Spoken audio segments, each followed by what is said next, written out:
VSO kwa kushirikiana na serikali kupitia mradi wake wa kukuza uchumi wa bluu kwa vijana wanawake imejitolea kuendelea kutoa elimu juu ya mabadiliko ya tabia nchi, mafunzo ya ujuzi wa kuongeza thamani zao la mwani na kuandaa majukwaa mbalimbali ambayo vijana watayatumia kukuza biashara zao ndani na nje ya Tanzania. Historia inaonyesha biashara ya zao la mwani Tanzania imeanza tangu mwaka 1940 katika maeneo ya Pemba, Zanzibar na visiwa vya Mafia.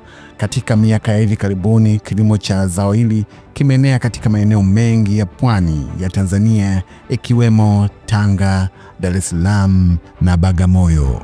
Zao la mwani ni zao linalolimwa baharini kwenye maji chumvi. Katika eneo hili la pwani ya Tanzania bara na visiwani, ni aina mbili za mwani zinazolimwa. Katika ukanda huu, zao hili la mwani linalimwa katika kiwango kidogo, yani small scale, kwenye maji ya kina kifupi, shallow water, kwa kutumia njia ya vigingi ambavyo njia hii hutumika kusimika vigingi chini na kufunga kamba kati ya vigingi ambapo mbegu za mwani hufungwa kwa kutumia ataitai. Mwani ni zao lenye madini mengi, zaidi ya madini 92, yenye manufaa makubwa katika mwili wa mwanadamu. Mwani ni chanzo kizuri cha protini na nyuzi husaidia kuimarisha seli za ngozi, husaidia kuboresha mmeng'enyo wa chakula, husaidia kupunguza shinikizo la damu, husaidia kupunguza viwango vya cholesterol, husaidia kuboresha kiwango cha sukari kwenye damu, husaidia kubalance homoni. Kama mmoja wa kiongozi kutoka Afronature, nilikumbana na changamoto mbalimbali za mvurugiko wa homoni. Changamoto ambazo zilileta unene uliokithiri, ulileta uharibifu wa ngozi kwa nilipata chunusi, lakini pia na kubadilika ngozi rangi. Baada ya kutumia product ya mwani ambayo ilikuwa ni mwani wa unga kwa muda wa miezi 3, nilifanikiwa kuondokana na hizo changamoto. Kwa hiyo naweza nikasema mwani ni tiba, na hii ilipelekea mwaka 2023 kuanza rasmi biashara yetu ya mwani ili kuweza kusaidia wanawake wengine hata na Watanzania wengine wanaopitia changamoto kama ya kwangu kuweza kupata tiba ya nyongeza ya virutubisho. Zao hili la mwani limekuwa ni mkombozi kwa jamii zishizo katika ukanda wa pwani. Pwani limekuwa na matokeo makubwa kiuchumi kwa wakulima na wajasiriamali wadogo na wakati.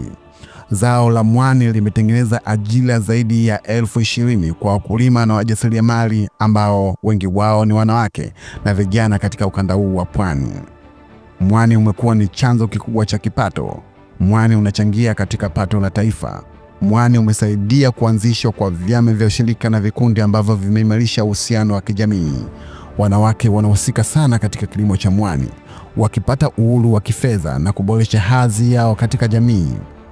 Kwa kiasi kikubwa, mwani unaolimwa katika ukanda huu wa pwani ya Dar es Salaam na Bagamoyo ukaushwa na kuuzwa na mwingine kuongeza thamani kwa kutengenezwa bidhaa za chakula na vipodozi, kitu ambacho kimechangia ongezeko la kipato na uanzishwaji wa viwanda vidogo. Kikundi chetu kilianza kulima mwani mwaka 2003 mwezi wa pili.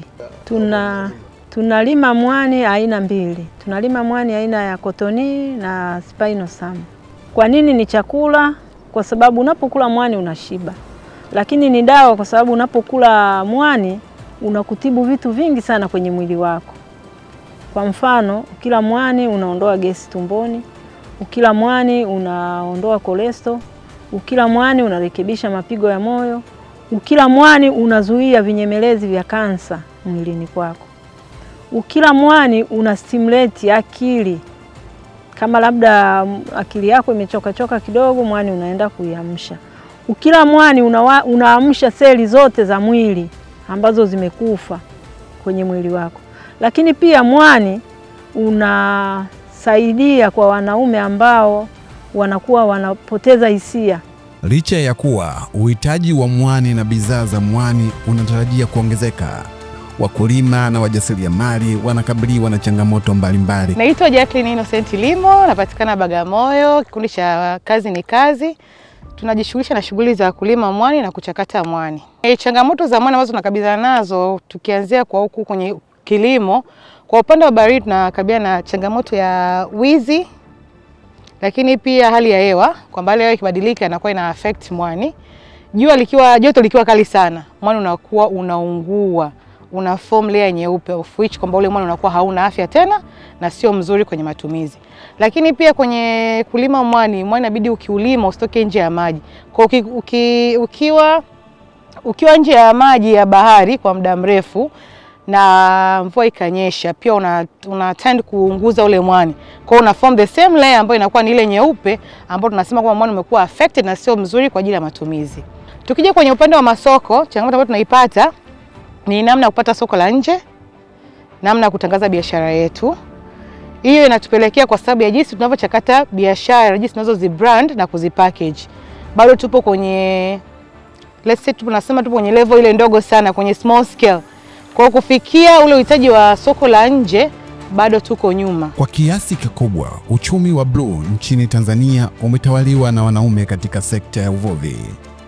Uwepo wa sekta hii ya kilimo cha mwani imetoa fursa ya wanawake kushiriki katika uchumi wa bluu, na hii imepelekea kukuza usawa wa kijinsia katika uchumi wa bluu.